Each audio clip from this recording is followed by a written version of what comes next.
better? Doug says he can hear me. Yes. So good morning.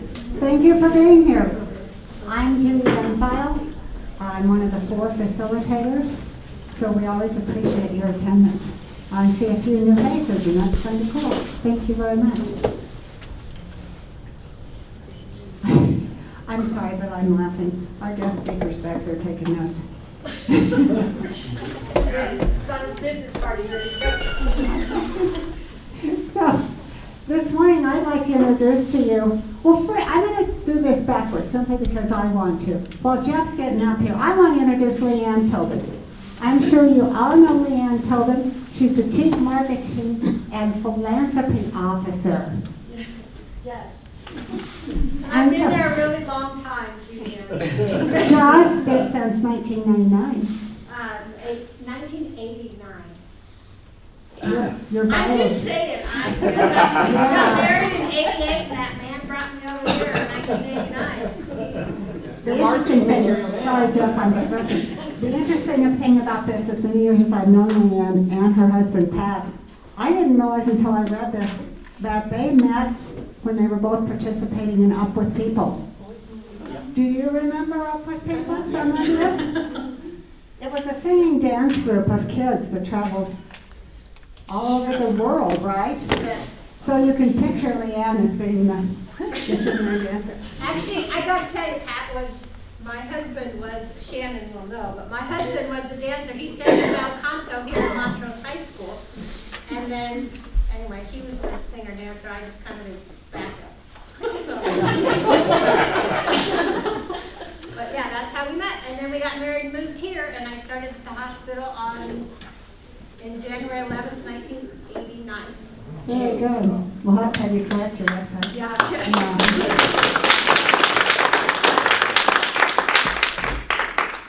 So, I'm going to tell you a little bit about Jeff Mendenhausen.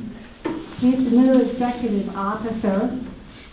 He joined Montrose Regional Health as the chief executive officer on August 30th, 2021.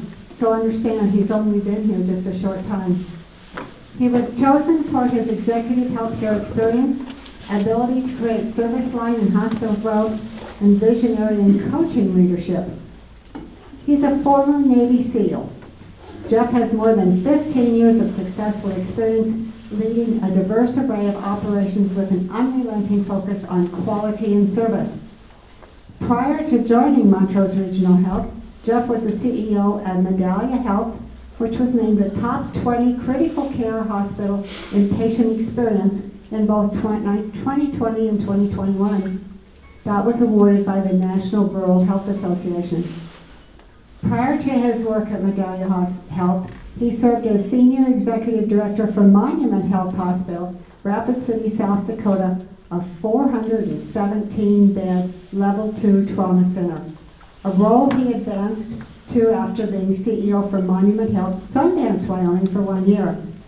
Mengenhausen earned both his Master of Business Administration, Business Operations, his MBA, and his BA in Business Administration Management from American Intercontinental University. He is certified in LEAN, Lean Six Sigma by Villanova University. Please welcome Jeff Mendenhausen.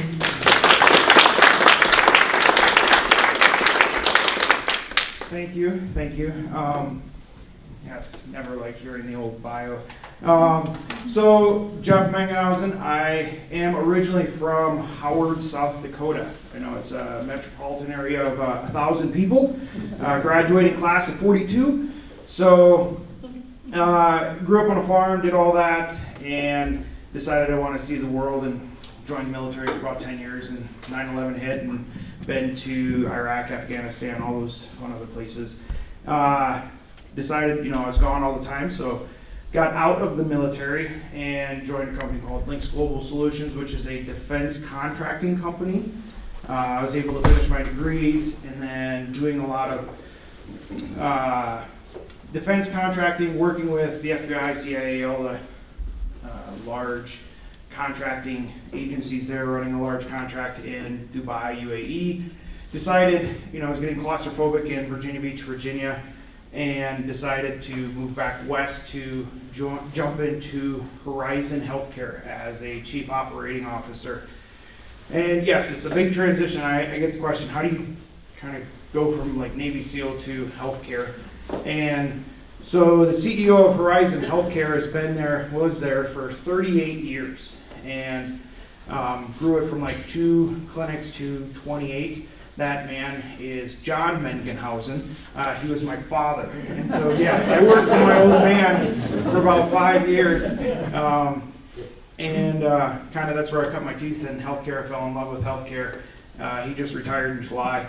And so it was a big transition moving my wife, who's originally from Georgia, from Virginia Beach, town of 1 million, to a town of 1,000, kind of a transition where it snows as well.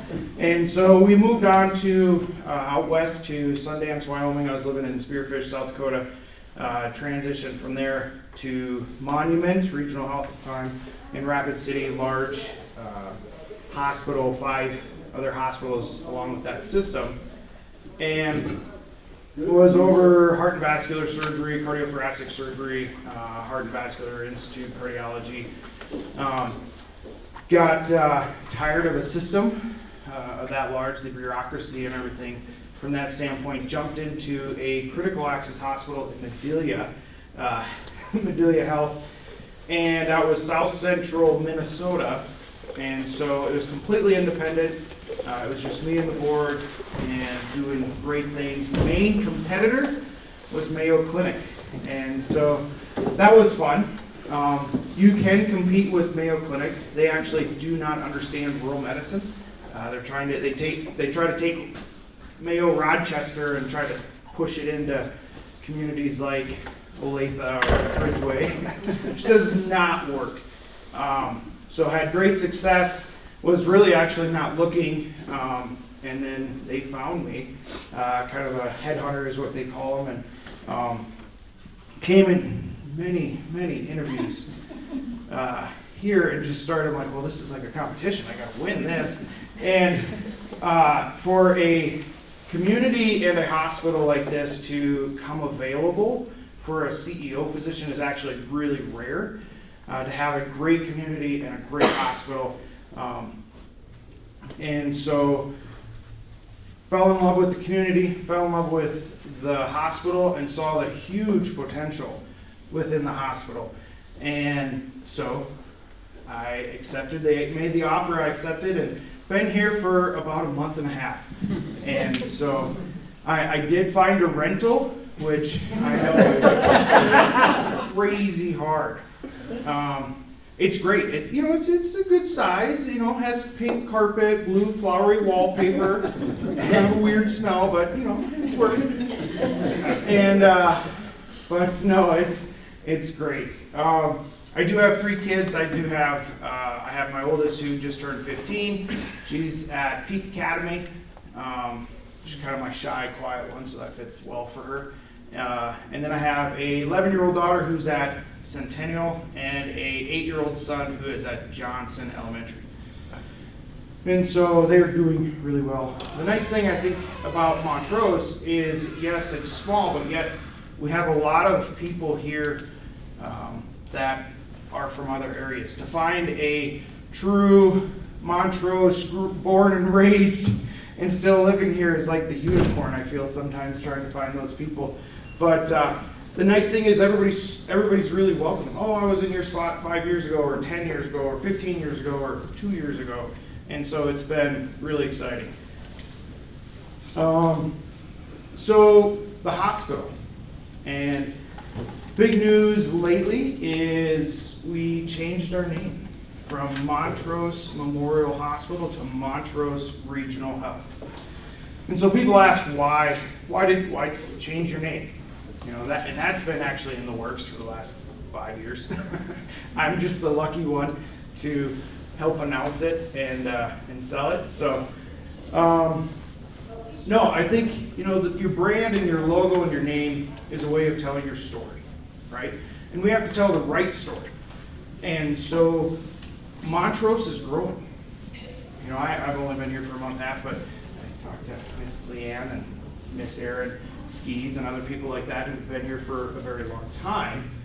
And how big was Montrose in, say, 2005? About 8,000-ish people, and then now we're at 22,000. South of town is exploding. And so the community is growing. And not only is Montrose growing, but Ridgeway's growing, Telluride's growing, Gunnison's growing, Delta is right there growing.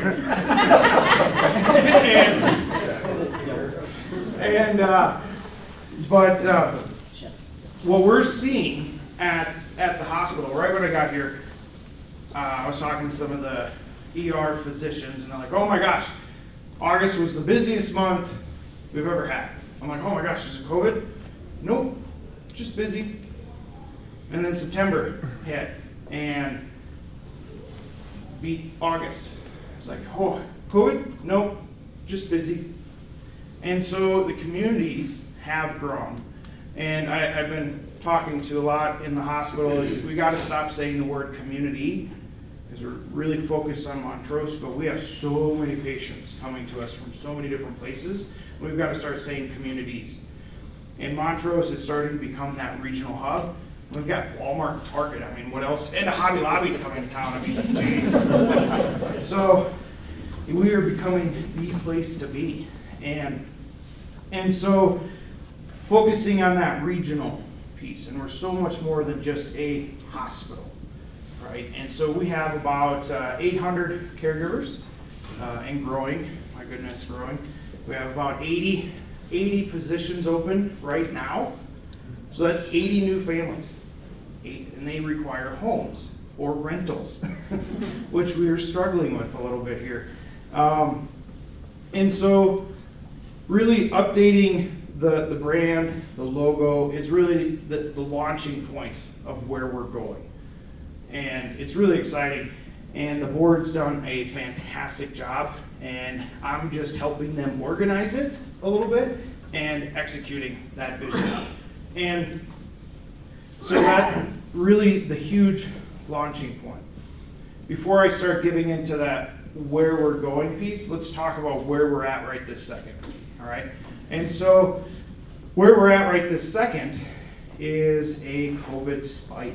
If you've been seeing the paper the last 2 weeks, we've been really pushing a lot of information out there about COVID. It's not gone. It is still around. And so right when I got here in kind of September, we had 2-3 people COVID positive in the hospital. And about 2 weeks ago, I happened to be my first week on administrative on call, we had a spike, and we had 18 people with COVID within like a few days. And in the ICU, we have 8 beds, and 7 out of the 8 beds were all COVID positive with people on beds. And it has not slowed down since. In the emergency department, it was Monday, not this past Monday, but the Monday before. It was busy, and went home, took my kids to Applebee's because it was my turn to cook, and so I get the call that, oh my gosh, it's getting crazy within the emergency department. And so I call Dr. Blake Walker, who's been there for many, many, many years, and a great physician. And he's like, Jeff, I've never seen it like this. It is crazy right now. Can you come in? I said, absolutely, I'm on my way. And so I went in, and we're completely full in the hospital. We had 5 patients that were in the emergency department taking up beds that needed to be transferred either to the hospital bed or to another hospital, which there was no other beds within the state of Colorado. We had 30 plus people in the waiting room, people sitting on the floor, waiting 6 to 8 hours to get seen. And so me, I'm a business guy, I'm like, well, what can I do? And I had they had a great charge nurse, his name is John, been there for a while, and he's like, all right, I got this, and everybody just needs to calm the hell down. The old school nursing, I'm like, yes. And And we called in extra nurses, we got some other physicians coming in, and then I'm like, all right, I will go out. What I do is I talk, right? So I will go out and talk to the waiting room, tell them we appreciate them, sorry for the wait, we're working through it. We got the process going, we're able to get through all those patients and move. But we have been called from Kansas to see if we would accept a patient because they're out of beds. And we actually just shipped a person to Kansas because that was the nearest bed for them to go, for critical care bed. And so an ICU level, we could have 30 ICU beds, they'd all be full right now. If we had 40, they would be full. And so we are hitting a spike. And you know, we've been doing these articles and I've been watching Facebook, which you should never do. And there's some nice comments about your article and your own comments. And I'm like, did you even read the article? But no, it's, so we've been trying to get it out there, and it's a very polarizing issue right now, right? And so all I'm asking is just please be patient. And if you know if someone does have COVID, come in sooner. Don't wait till, oh my gosh, I can't breathe and I need to come in, and you've already kind of going down so bad that you have to be admitted to the hospital. If you come in sooner, we can mitigate those symptoms and make sure you don't end up in the hospital. And so, been dealing with that. And so people are like, well, the other comments, if you had staffing and you didn't lay everybody off due to the vaccine mandate, then you would have open beds, which is not true. We have not fired a single person due to the vaccine mandate. Which, by the way, was August 30th, which was my first day. Which was awesome. Good time. Perfect time. And so, yeah, I had my first emergency director meeting, and I'm like, all right, guys, I'm Jeff Mengenhausen, new guy. Okay, let's talk about the mandate. Yeah. And so, the position that I take, the board takes, the hospital takes, is we support the vaccine, we believe the vaccine, but we also support and believe and value our caregivers. And so we have been doing exemptions. We have followed the mandate protocols, different things like that. So we are keeping our valued caregivers. We have lost about 10 that have just quit. One was moving back to Iowa, one was moving to Montana. One went back to the HVAC business that his family owns. And so, I mean, some little attrition there. But, to further on supporting our caregivers, actually about a week and a half ago, we gave them a hero bonus. So just out of the blue, the hospital invested $500,000 in giving and spreading out bonuses all through our caregivers for the last about a week and a half ago. And so that was greatly appreciated. Just wanted to say thank you. Two, we value you, and right now it's really tough. And it's not necessarily the staffing that's hurting us. We do have some sick employees, and of course that's like, hey, I'm sick, I can't come in an hour before my shift. Like, oh.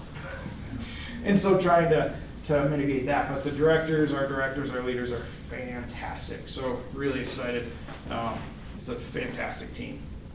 And so that's the vaccine COVID discussion. I try not to definitely talk about it amongst my physicians or different, because man, you have some that are very one side and very on the other, and it, like I said, it's just a very, very polarizing issue, and I feel it's distracting from what we need to do. And so I'll say it again, believe in supporting the vaccine, but we also believe in support our caregivers and their choices from there as well. So that is that. You can definitely ask me questions. It's done. All right. So COVID vaccine, that's always fun. So growth. Oh my goodness. And so I feel the hospital is about 2 years behind on where we should be. I'm like, oh man, if I was here 2 years ago, I could have headed this off. I could have done this. We could have done that. I could have got this going. because Montrose is kind of exploding regionally on a population standpoint, we're getting a lot of retirees, different things like that. And our wait times have gotten really bad. So to get in to see a specialty physician, you may, like orthopedics, you may have to wait 3 months. That's not right. And so what I've told everybody is if me as a new patient can't see a cardiologist, pulmonologist, orthopedic, women's health, whatever it is, within a maximum of 2 weeks, that's wrong. We're fixing it. So you have great access. Because think about it, if you can see your primary care physician, and then, you need to see a specialist through orthopedic or maybe cancer or cardiology, and you get in within a couple of days, that's the way it should be, right? And so by not doing that, we're forcing our community to leave. We're forcing them like, I'm going to go up to Grand Junction and go to Community or St. Mary's, or I'm going to go, I guess I can't get it done here. I want to get it done now for orthopedic surgery or whatever it is. I'm going to go to Vail or Stedman's or whatever it is. And so we are actively, very quickly upping our game on recruiting physicians. So we've interviewed 3 orthopedic physicians, a pain anesthesiologist for pain. We interviewed 2 or 3 OBGYN physicians, internal medicine, neurologists. So we have a psychiatrist I think is looking at wanting to sign and come to town. So we are really starting to move quickly on adding a lot more specialties and service lines within the hospital so that we can take care of our communities. And so that's really exciting. A lot of new people, a lot of big growth. It's a big investment from the hospital. And to keep up with all those pieces. And so we need a place to put all these people and all this growth. And so we're looking at some major construction plans. And, we're looking at kind of a big, looking at our own campus. If you look at our hospital campus of where it's at, you have the 2005 tower, right? And then you have like the 1998 building, the 1975 building, the 1956 building, and it's all just attached. And if you walk into the hospital, you have to go up these stairs and go down this hallway and up this stairs and go there. Just to find my way around the hospital, for me to work there, took me like 2 weeks of getting lost. And just like, where am I at? Okay, yep, this is where I'm at. And how did I end up in the basement? So we're kind of busting at the seams from a facility standpoint. And so we're just getting started on this huge master facility plan and to pretty much remodel the entire hospital. And that's going to be, they gave me a quote, kind of, sticker shock when you first see it, but we're talking, $80 million plus to really make this happen. And then we're also looking at another project that I'm hoping to announce here in the next month or so, is as we get it going, is kind of a big medical office building where we're going to consolidate all of our practices. So we have Women's Alpine, which is in like this old house, and now we're kind of growing out of that. We're putting other stuff in this other building, and then now Delta is needing help, so we're opening a clinic up in Delta to help them.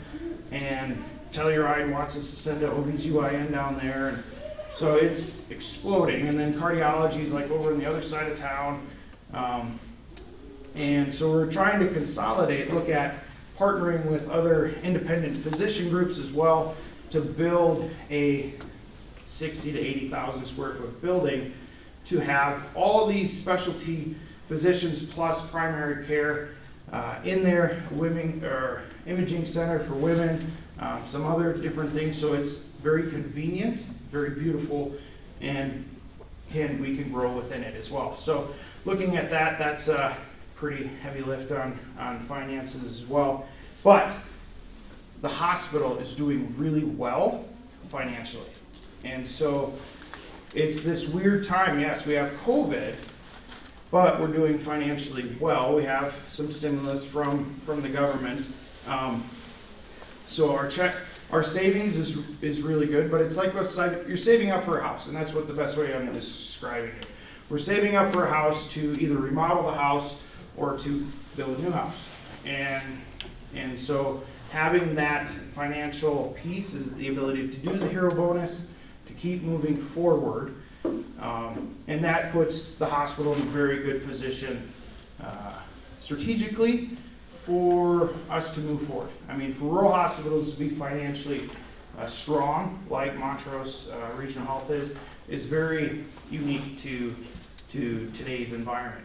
I know Delta Health is and Delta is struggling a little bit. That's why we're trying to help them as much as we can, because the last thing we need is for them to get sucked up by, say, Intermountain Health. If you've heard, SCL, St. Mary's, and Grand Junction, that whole system is being acquired by Intermountain Health out of Salt Lake City. And give you a size reference on how big that organization will become, is it will be bigger than Mayo Clinic. Their revenue will be about $18 billion a year. And so, talking to Delta Health as well as, I'm like, don't join the dark side. You'll just be employee 58,412 and hospital 42, work with us. That's one rural community helping out another rural community to really secure our area. Because last thing we need is UC Health or Centura or whoever to come in and open a clinic in Montrose. Because it actually then just becomes competitors to us, and it makes it more difficult for the hospital. I'm all about competition, don't get me wrong. But, our budget compared to their multi-billion-dollar budget, they can throw the weight around a little bit harder than we can. And so just making sure that we can take care of our communities, that you're able to be served here, is a huge point from that standpoint. So, what else do I have? That's a lot. We are looking at upgrading our electronic medical record. So that's kind of the brains of the hospital organization's electronic medical record. And so we're looking at upgrading that. That's gonna be a lot of money as well. And but that's getting us to that next level. And I think that's where we're at. We're getting that hospital to really that regional center and making that transition moving forward. And so that is the key. And all this is gonna happen in the next 1 to 2 to 3 years. And so that's how fast, I move, and how fast we need to move to get caught back up. And I have a very entrepreneurial spirit, and I use healthcare to guide that for me. But as we'll have all these big projects and then just sprinkle in little other projects as we continue to grow and move forward. So just be ready, because there are going to be more and more announcements. I would say probably every 3 months we'll probably have some other big thing we're working on, and Leanne's writing press releases and everything else for that. And so it's going to be fun. It's going to be exciting. Everybody loves growth. Everybody loves construction and different things like that. And so it's just going to help us move forward. So that's what I've figured out in the last month and a half. So give me maybe another month and a half, and we'll see what else I can think up of or dream of from that standpoint. So, man, what questions do you have for me? First of all, may I ask you one? Yes, ma'am. Evidently, from what I'm hearing from you, gone are the days when doctors had private practices as such, where they were simply a standalone. Yep. Do most of the doctors in Montrose now have contract agreements with the hospital? So Montrose has still a very unique model of having a lot of independent physician groups, all right? and that are not employed by the hospital. They're self-employed, which I love. I love small business. I love entrepreneurs. And the key with that is to partner with the hospital. They have to have, we need them as, and they need us as the hospital.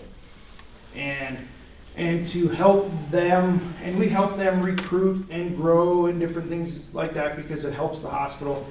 And there's still independence. We're not going around and just going to start hiring all and buying out these practices. No, the hospital does employ the pulmonologist, cardiologist, Alpine Women's Center, and cancer. Those are the only ones we do employ. But I would rather, if an independent practice comes up to me and says, hey, we're struggling, would you consider, us being employees or whatever, then yeah, absolutely. We're going to support them, whatever they need. They want to be independent, great, be independent, be successful. You need security from the hospital, great, we'll help you there. Or like the ED physicians are self-employed, but they have a sole source contract with the hospital, and so that helps them, but still has that independence and to be their own boss, so to speak. And so, no, we support both sides, and just strategically as we move forward, I may push a little bit to get them to grow and move, but that's my job. So, no, thank you. I'm very impressed by your management skills and direction and the way that you're changing in the hospital. I'm glad that you understand that we are behind and we need to catch up with the growth, but then also all the other directions. My question is, I really like your idea of consolidating all the different doctor practices because they're all in these old houses and so on. My question is, who owns those buildings? Does the hospital own those, or do the doctors, and then what's going to happen with all that? But I do like the idea of consolidating because it's just such a hodgepodge around the hospital. You never know where you're going to go to see which specialist, but I do like that idea. Yep. Thank you. Good question. And so, the reason we're consolidating, one big reason is if you go to St. Mary's or Community just built a big hospital, which I've toured, or you go to Denver and it's just like, oh my gosh, marble floors, and that's just healthcare today. So perception, if you have an old outdated building, do you provide old outdated care?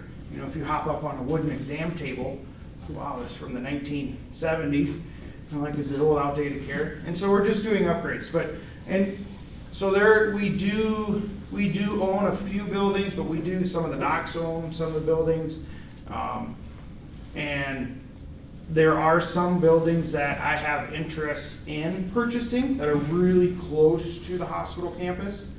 And then there's some other buildings we don't have interest in buying, so they'll just go back to the market and hit the market and go from there. So, working those pieces out, because there's no point of us buying a building that we're leasing, because I'm just going to, instead of paying rent, I'm going to go pay rent at another building from that standpoint. So we're doing it strategically and financially what's best for the organization. But there are some independent physician practices that I have said I want your building because it's right on hospital campuses.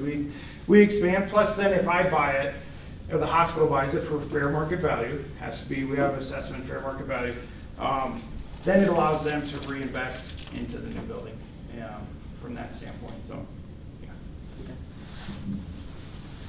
My understanding is that Colorado law specifies that if you can find two doctors who say that you are within 6 months of death, you can get something that will help you end your life at your own choice.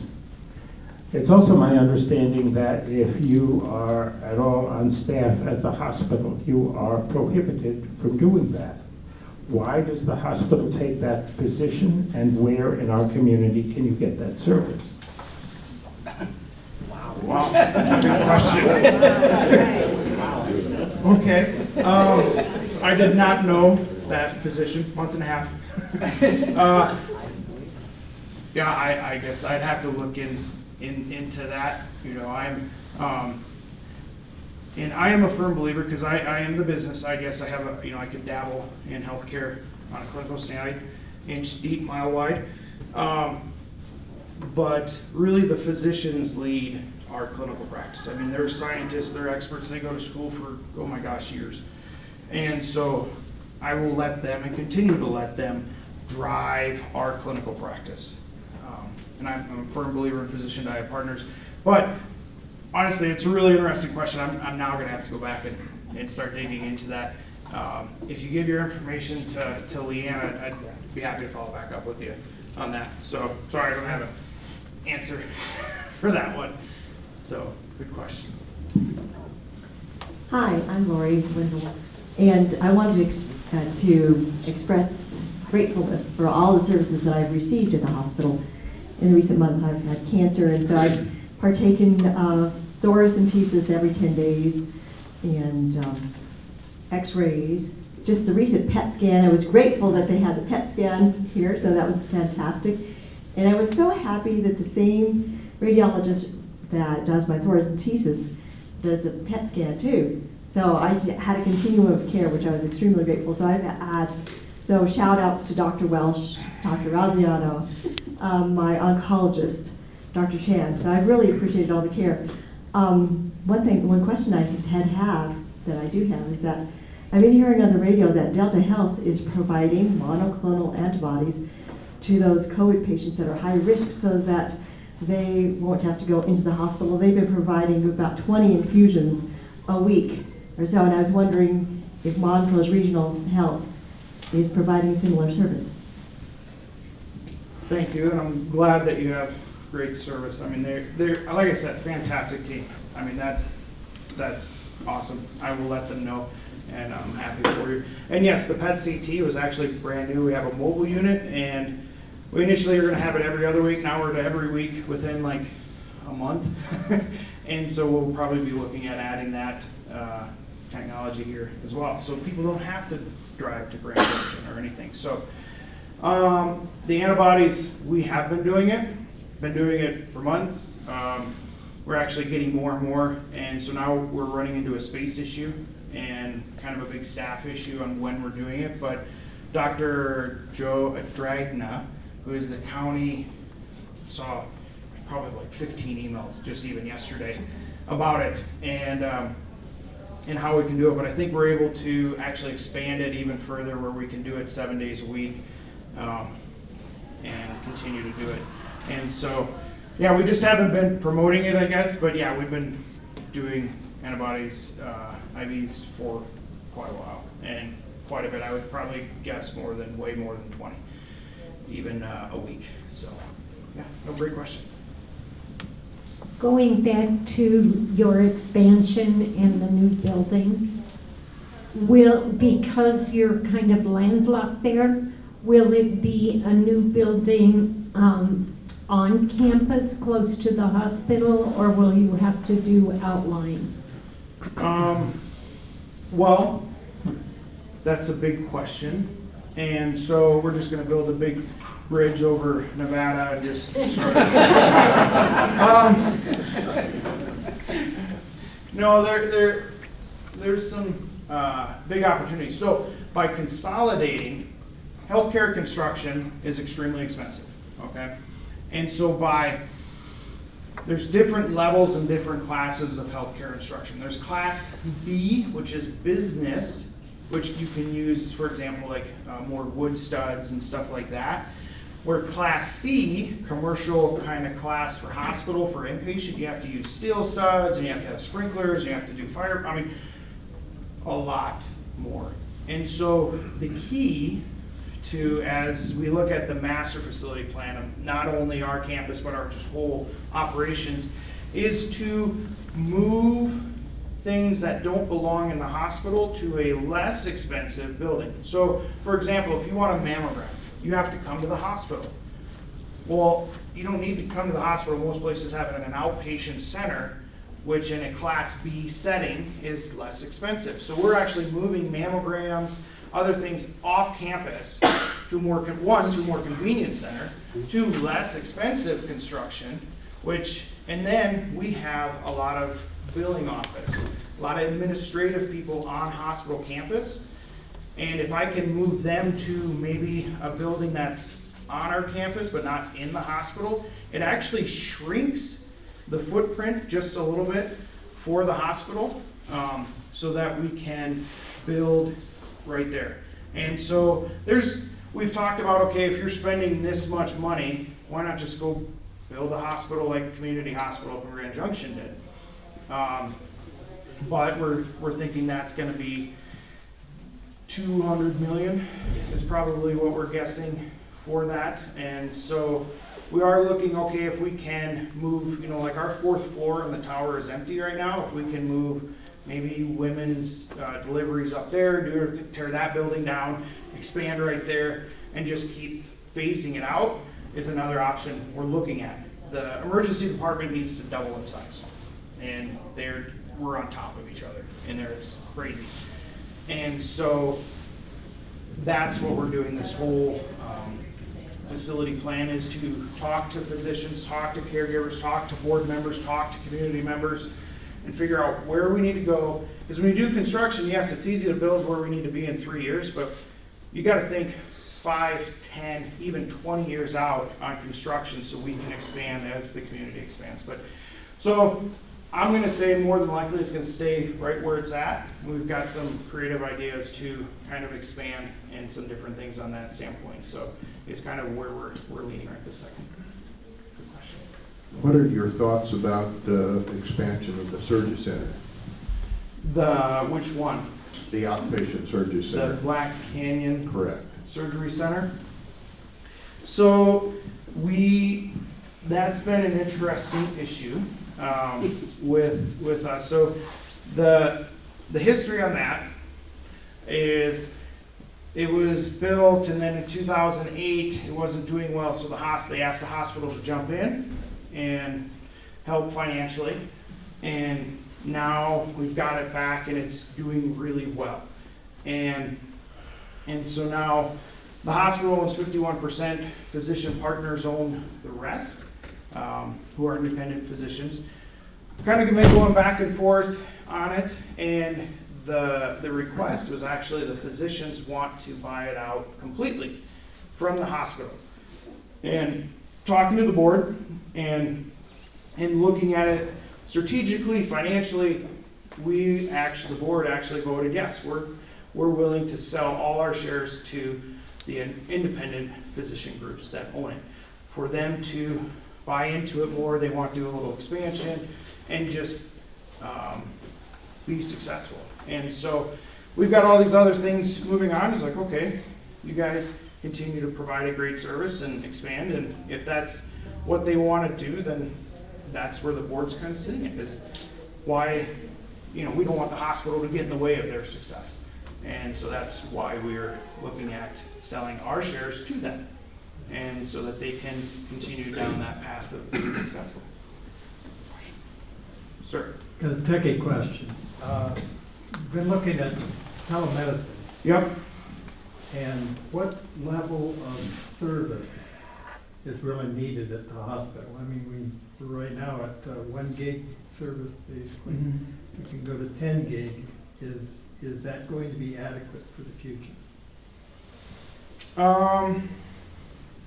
1 gig right now, and then we have redundancy. Everything's getting cloud-based, pushed instead of us hosting it right there at the hospital.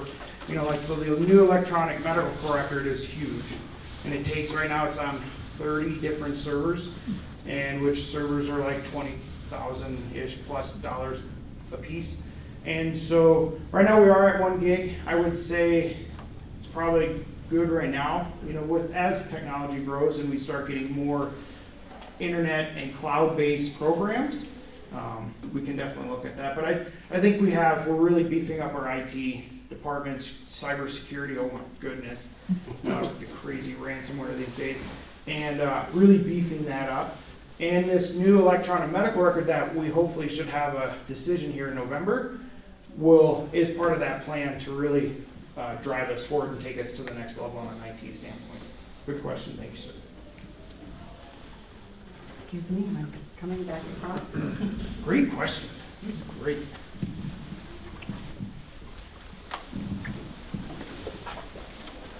Montrose is a place with a lot of military veterans, and you've added to that number. What is your view of the Veterans Administration and provide care for veterans and referring and relating to the administration? Are you asking kind of big top secretary of the VA administration down to access and different things like that? No, I'm talking about Grand Junction Oh, and local. okay. So yes, I am actually a 60% disabled veteran according to military standards, so I do use the VA. I do have a Purple Heart and all that different things, but so very familiar with the VA. I was in the VA in Minnesota, but I'm definitely a huge supporter. I think they've gotten tremendously better. But if you feel that there's an issue here, we have a VA clinic, and we have a VA clinic in Grand Junction, and I plan on meeting with them, obviously, and establishing care for myself. But if you feel there's an issue or there's not access, I think just let me know and I can help intervene, definitely on a VA side. I've been on different committees through HRSA, which is health, through Human Services Department and we can move on that standpoint and get our legislators, and if there's other issues, we can move forward from there. So hopefully that answers your question. If there's issues, please let me know. We can help walk through them together. Parking? Parking for the hospital? Yeah. Is yes. So yes, master facility plan. And as we grow, we have 80 positions. Well, that's 80 more cars. And so we do have kind of a gravel parking lot I've seen, so that, there's just big plans. And, I was talking to Mr. Doug, our mayor, the other day, and, we might be looking at, might need to have to close down a side road for us to help let us expand just a little bit, because we own property on both sides of the road. And I made the huge offers if the city's maybe willing to shut it down, we'd be responsible for all the potholes and redoing the parking lot, which and of course he was really quick to, hey, we may have other roads you should be interested in. That's the approach you want. So no, it's parking is always, it's actually a good issue, honestly, right? We're growing. We're not shrinking. We're not dying. We're going the other way. That's the better way to go when we're growing. And so parking is yes. And there's some old buildings that we may need to tear down and to help with our expansion, yes. A structure? I don't know if we're quite landlocked for a parking structure, because I've done that, and Monument Health, we built one, and for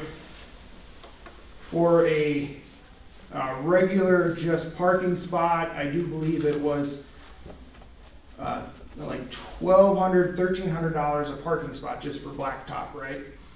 For a parking structure, it was about $31,000 a parking spot. So in big systems, Mayo's and other landlocked, really hard landlocked places, they do parking structures, but the maintenance and the cost to put up a huge cement parking structure is a lot. So if I can avoid that and take that money and just continue to invest it into our campus and ORs and operating rooms and different things, is probably what we'll do on that standpoint. But make sure that there's plenty of parking, front row parking from that standpoint. So. What do you see as the obstacles to hiring more staff, specifically providers, physicians, and nurses? We've lost. We've made offers. They've accepted the offer, and then they can't find housing. Is a huge issue right now. And I am now on the Montrose Economic Development Board, and so we talked about that. I know we have houses. Honestly, I'm looking for a house too, so I have seen the market. We are starting to see the price drops come back, and however, the houses aren't hitting the market as quickly as they used to be. But that, I would say, housing is a huge issue right now. And obviously, Telluride, super expensive. Now Ridgeway is getting more expensive. Then they're migrating, okay, I'm gonna live in Montrose. Man, Montrose is getting expensive. Where do I see people moving? Olathe. Olathe is that next step, and where I see people moving to that community because it's cheaper. And 5-10 years, it's just going to keep moving to Delta, and I think Delta is going to end up being a commuter town, where either you're driving to Grand Junction or you're driving to Montrose. So I think housing is a huge issue from that standpoint, and I would say that's probably our main barrier, and just staff shortage. I mean, so for a nurse, the big issue is, so when we have an opening and we need nursing, we can hire contracted nurses. They may live in North Carolina or Georgia or wherever, and they come and they're here for 3 months. And the going rate right now for that, $200 an hour. $200 an hour for that nurse. And pre-pandemic, it was about 72 to 78. $200 an hour. So we're trying to hire people and not use those people. They are expensive. But we have to keep our beds open. We have to continue to serve our community. But I'd say housing is a huge issue. We're continuing working on our pay and benefits and different things like that moving forward.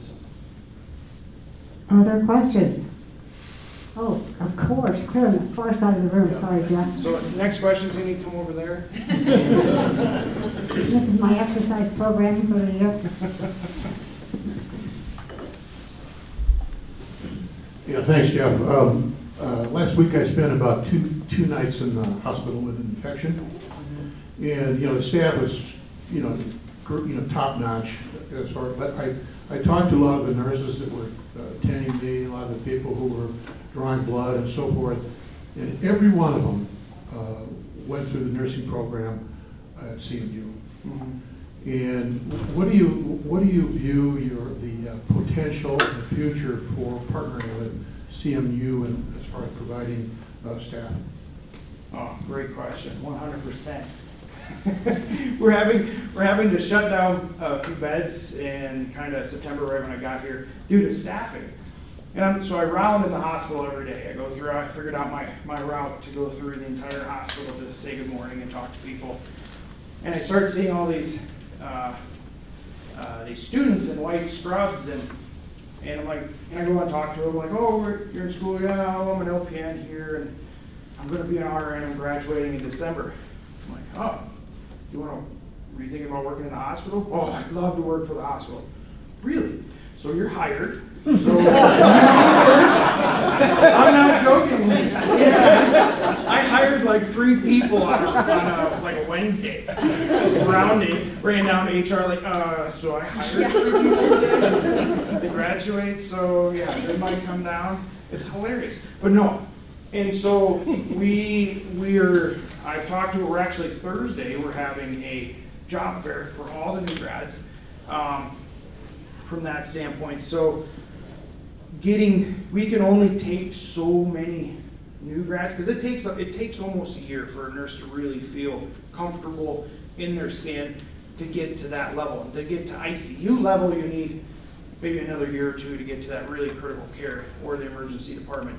So we were hiring, I think, probably 8 new grads, and then I've told them we're going to actually overhire and hire 5 or 6 or 7 more just to get them trained up. So when we start expanding, I think we're going to add 2 more ICU beds, we're going to add 8 more med-surg beds, and so we're training our own. But I would love to partner with them and continue to have more students and just get that pipeline moving forward. Because if they grew up here, they live here, they already have a house here, and we hire them, they have a better chance of staying really long-term, and that's where you get those fantastic nurses who've been here for 20-plus years and can go anywhere in the hospital and provide that exceptional care. So, great question. So, as a member of the CMU Advisory Board, I'm also going to chime in on this. Currently, CMU Montrose has a great relationship with Montrose Memorial Hospital and Montrose Regional Health. They have helped fund the classrooms that are upstairs in the CMU campus. We have clinical rooms up there. We're getting ready to, I say we, Steve and I. CMU Montrose is going to expand that nursing program. It's even going to become more than it is now. But understand, right now, that's the #1 program that CMU Montrose has that's totally filled. Every semester, those classes are at capacity. So yes, there is a good relationship going. But yeah, there are some things that we're going to talk about doing to make that even better. Absolutely. Okay. I think we're out of time. So thank you very much. Please thank Jeff. Thank you, everybody.